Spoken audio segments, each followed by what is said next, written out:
Hi mga B! Sinasabi ko sa inyo mga B, super nag-enjoy ang Mom of 3 plus teacher plus commuters. So, bale walang pasok today mga B, pero narito kami sa aming school. Naka-schedule na kasi ito mga B bago mag-cancela ng klase. So, time is gold mga B. So, para matapos na,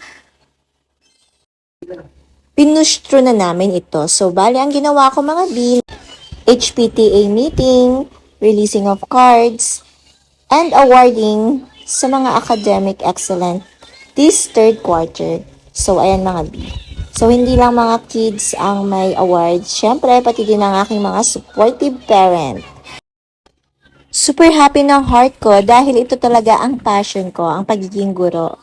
And super happy ko rin mga B dahil dati, ako nung bata, ako yung ina-award. Tapos ngayon, ako naman yung mag-a-award. O, diba? Ang bilis ng panahon, mga B. Kaya para sa akin, mga B, ito yung pinakamagandang part sa lahat sa pag-aaral. Yung pagre-recognize mo sa mga learners para mas ma-motivate pa sila sa kanilang pag-aaral. Mas gagalingan pa nilang mag-aaral, ganun.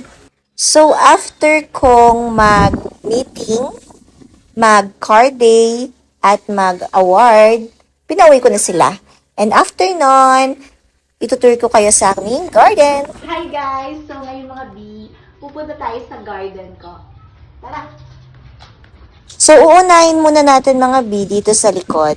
So, dumaan lang tayo dito sa side. And ayan mga B, papalapit na tayo sa likod ng aming garden. So, welcome sa aming garden mga B! Super thank you sa mga parents ko mga B dahil silang ang may gawa nito.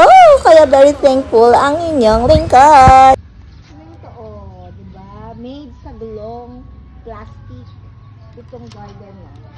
So tara, pasok po kayo dito.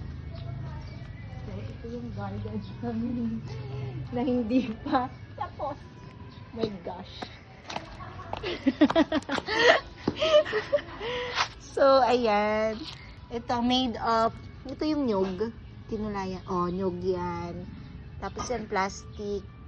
Oh, mushroom na guys. Mushroom. Talong. May bunga na yung talong namin mga bin. Ayan, kamatis. Kamatis. At sa likod mga bigabi. Heart kasi Valentine's Day. Made din siya sa plastic bottle. Ayan. So, ito